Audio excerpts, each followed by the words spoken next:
7 Days to Die review. What's it really worth?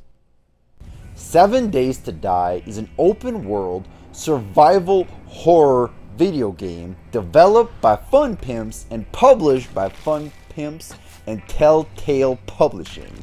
And today I'm going to be doing a full review of the game and give you my thoughts on what was good, what was bad, and what I think this game is really worth.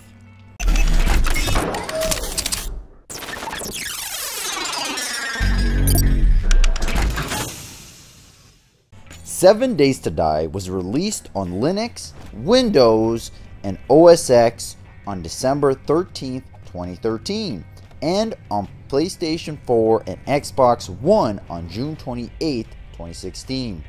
The game is about the player trying to survive by finding shelter, food, and water while trying to fend off zombies. Now let's break this game down and see what it's all about. Graphics. So graphically, this game still has a long way to go. For people who play it on PC, I'm sure you guys can just amp up the quality of it and make the game actually look pretty good.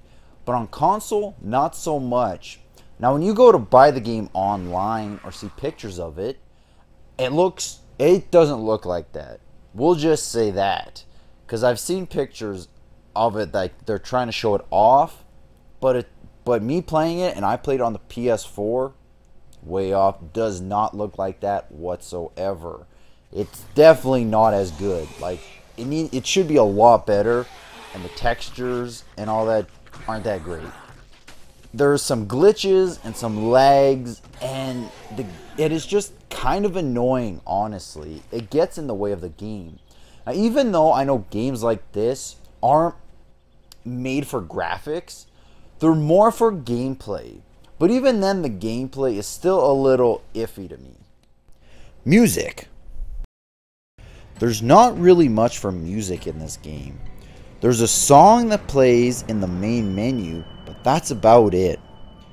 When you're playing during the day, it's pretty calm, but at night there are some sounds for zombies that make it creepy, like screams and moans. And when you're indoors, they're trying to break in your fort. It can be a little nerving. Story. So basically, it's another zombie apocalypse kind of game. The game's events happen after a nuclear Third World War that destroyed an extremely large part of the world, except for some areas such as the county of Navezgane, Arizona. The player is a survivor of the war who must survive by finding shelter, food, and water, as well as scavenging supplies to fend off the numerous zombies that populate Navezgane. Content. So first, you have New Game, where you could play solo or split screen co-op with a friend. And there you can learn the basics of the game. You can host or join a survival map, or you can host or join a creative map where you can just build whatever you want, and there's private games as well. So basically you have single player, multiplayer, and creative. Gameplay. Basically, this is a zombie horror survival game with building mechanics thrown in. In 7 Days to Die, the player spawns into a randomly generated world, or the preset world of the Navezgane, Arizona, with the objective of surviving for as long as possible. As the day goes by, the zombies get tougher and more aggressive. The game features the ability to craft, destroy, and manipulate objects. The game's main focus is to have the players try to survive the night, as the game features a day and night cycle, making the zombies slow and weak during the day, yet fast and aggressive during the nighttime. So when you first start off in a new game, they show you the basics and how to survive, which is good. Pick up rocks, punch a tree, get wood, hit grass to get that too, and you can build a stone axe that makes gathering and breaking resources down much easier.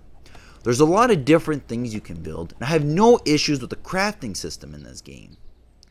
They don't tell you where everything is, so you have to try and find it yourself, but they do show you when you get a new item what you can make with it, and then you could decide whether it's worth keeping or not. When you finally get a weapon and try to fight off zombies, the combat is a little basic. You just hit one button to hit the zombies, and having to back up to dodge their attacks. That's about it. But when you get surrounded and there's a bunch, the combat doesn't work too good.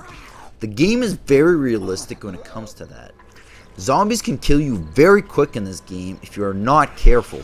And when you die, you lose everything and have to start from scratch, but you do keep skills that you might have acquired before dying. They have a marker on the map so you can try and find where you died previously so you can go grab your items. But in the long run, this game just gets kind of boring. There's not really much you can do.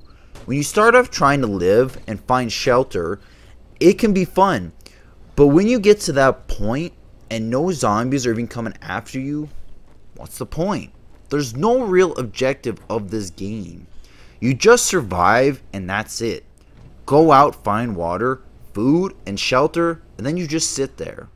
I managed to do all that within the first 2 hours of me playing it. With no real objectives or reason to live, it gets boring.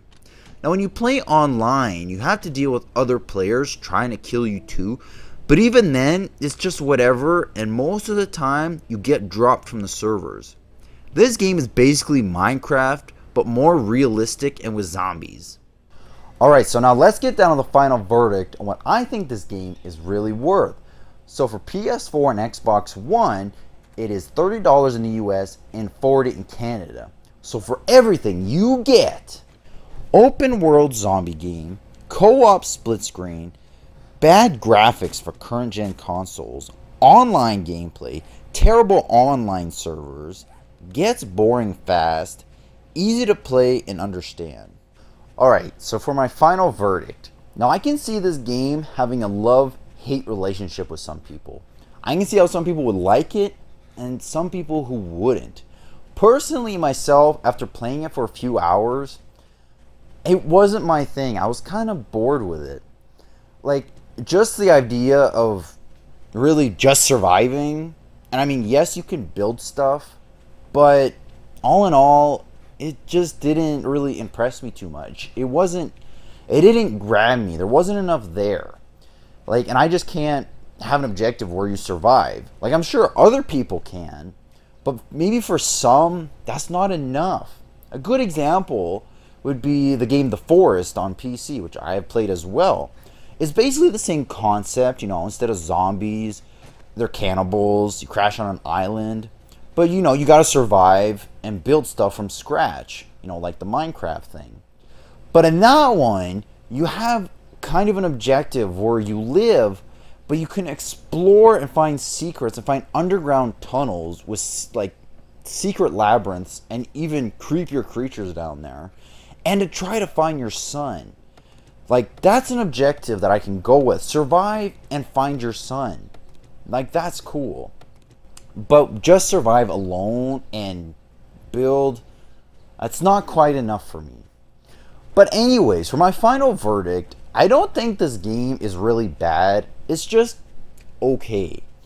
So for the $30 you pay in the US, I personally think that's worth it. I mean, $30, you get what you paid for. Like, it's not bad. It's a pretty huge world. It has a really good crafting system. You get zombies, survive. You know, it's still fun. It's not bad, especially if you play split screen or online with friends and, you know, not get dropped. And for Canadians, when it's $40, that's still not too bad of a price.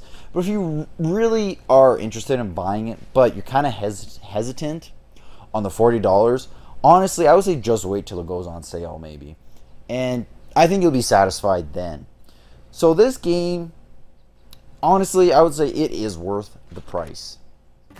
Alright guys, so I'm going to end my review there of 7 Days to Die, and I hope you enjoy. Now if you're new to my channel, I'll put my logo up on the screen so you can click on that. You can see what I'm all about. Check out all my gameplays and reviews. Now for every review I do, which comes out on Thursdays, I got a gameplay that goes with it, which comes out on Mondays. So I'll put a card up top so you can see the gameplay that goes with this review. Now don't forget to like, subscribe, leave a comment, let me know what you think of my review, and let me know what your review is of 7 Days to Die. Maybe you liked it, and let me know in the comments. Give me your thoughts. I'd love to hear it, and I'll be sure to comment. I'll definitely comment back. Alright guys, you know you gotta do, and you know how to do it. Peace out. Cha! Paragon was released on Windows and the PlayStation 4 June 7, 2016. In this game, players are tasked with defeating the enemy team and destroying the core in their base in most